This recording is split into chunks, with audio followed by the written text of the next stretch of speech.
But tonight we get to hear from someone I believe will be the next president of the United States, Governor Huckabee.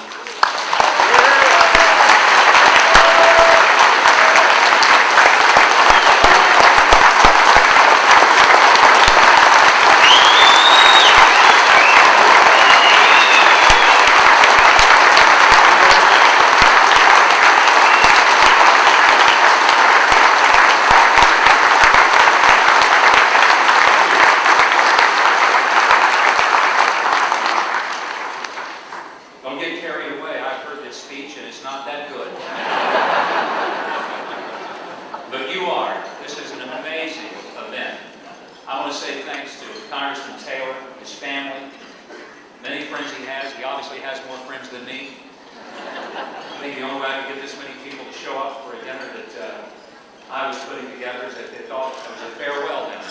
I want to say thanks to all of you for giving me this incredible privilege to celebrate the annual Congressman Taylor Christmas dinner on this beautiful, beautiful facility.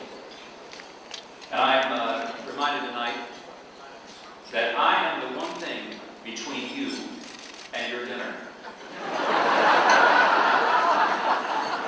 It was very wise planning that did it this way. Because they told me that I can speak as long as I want. But you're hungry and I'm running for office. Let me just say to you that if Jesus had ever been in a situation similar to this, he would have added the Beatitude to the New Testament. Blessed are the brief, for they shall be invited again. Now that doesn't necessarily mean I'm going to be that brief, which I knew would bring silence. I'm just going to try. The fact is, when you have been a pastor in your early adult life, and then spent even more years as a lieutenant governor and then 10.5 years as a governor, it worries people to death when they come to an event like this. Because they figure, okay, let's see, guy's been a pastor and a politician. Chances are there's two things we can rest assured of. He's going to talk a long time, and he's going to ask for money. So will the ushers come forward?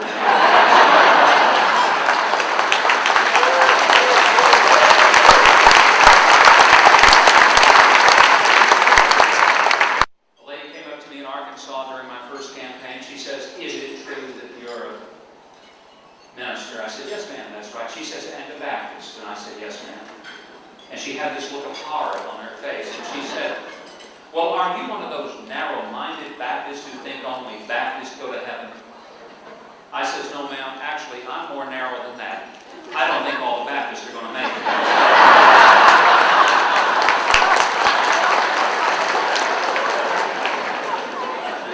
There was another lady in Malvern, Arkansas, where I was campaigning during my time as lieutenant governor. I was actually running for re-election. And she came up and just got right in my face and started waving her finger at me and telling me right off the bat that people like me shouldn't get in politics. She announced to me that she too was a Baptist, but she said, "I want you to know, I didn't vote for you, and I'm not going to vote for you, and I would never vote for you." She said, "Sir, I wouldn't vote for you if you were St. Peter." I said, "Lady, that's fine, because if I were St. Peter, you wouldn't be in my district." Now,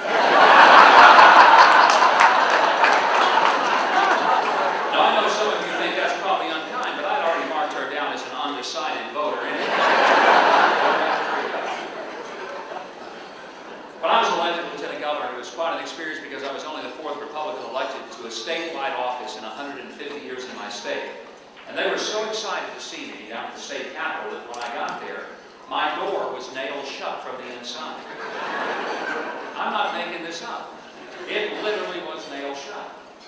And there were nails placed in the inside door jamb where I couldn't get in. It remained nailed shut for my first 59 days as the elected lieutenant governor of the state. Now, Governor Andre Brower is here from South Carolina. I know Andre Brower would tell you in a heartbeat that it's tough enough to be lieutenant governor. But when your door is nailed shut, it doesn't make it a whole lot easier. And Andre would probably tell you that the best definition of a lieutenant governor, when somebody says, what does he do? He said, it's a lot like being a spare tire. Your basic job is to stay out of sight, in the dark, but all pumped up in case somebody needs you. Well, 3 years into my term as lieutenant governor, having been elected twice, once in the special election and once in the re-election, I was brought out of the trunk. My predecessor was forced to resign, convicted in quite water-related felonies, leading some to say that the 5 most feared words of an Arkansas politician were these: will the defendant please rise? So I became governor in 1996 and then re-elected in 1998 and again in 2002. I had the privilege of being the 44th governor of my state. And tonight, what an incredible journey it's been, because I know where the journey started.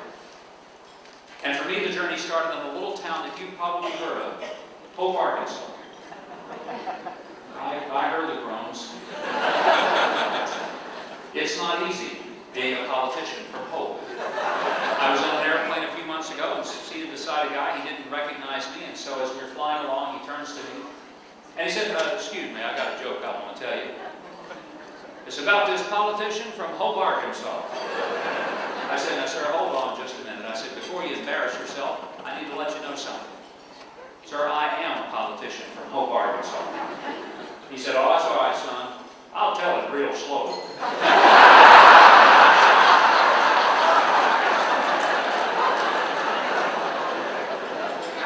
But Hope is where my journey began. I was the son of a firefighter who didn't make enough money fighting fires for the city of Hope, Arkansas to pay the rent on the little rent house we lived in on 2nd Street. And so we worked as a mechanic on his days off, held down 2 jobs, and barely was able to pay the rent even in. My dad was like so many Americans who do nothing but hard work. In fact, he was one of those guys who, no matter how hard he tried, he never could quite get all of the grime and the grunge from his work off his hands. And I never knew a day when he completely had those just pure, clean hands because of the challenge of what he did. The only kind of soap we had in my house as a kid was lava soap. Some of you don't understand, but that means that I was in college before I found out that it isn't supposed to hurt when you take a shower. Now here at the Grove, they have a wonderful spa. You can pay real good money to have an exfoliation. Or you can get a bar of lava and do it for free.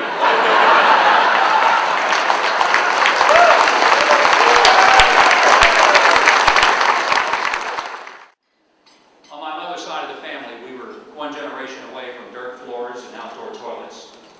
My father's side of the family, there was no male upstream from me, including my father, who had ever even graduated high school. My dad took me to hear a speech for the governor when I was 8 years old. Governors didn't come to our part of the state very often. We're stuck off down the far corner. And I remember what he told me. He said, son, I'm going to take you down to hear the governor because he's coming to Hope to make a talk dedicating a new lake. And I want you to hear it because you may live your whole life and may never get to meet a governor in person. See, he couldn't have imagined that his son could have actually become one. But the reason I did was because I wasn't born just anywhere. I was born in the United States of America. And in this country, a kid like me could not only become the governor of his state, but that kid who became the 44th governor of his state could in fact become the 44th president of the United States.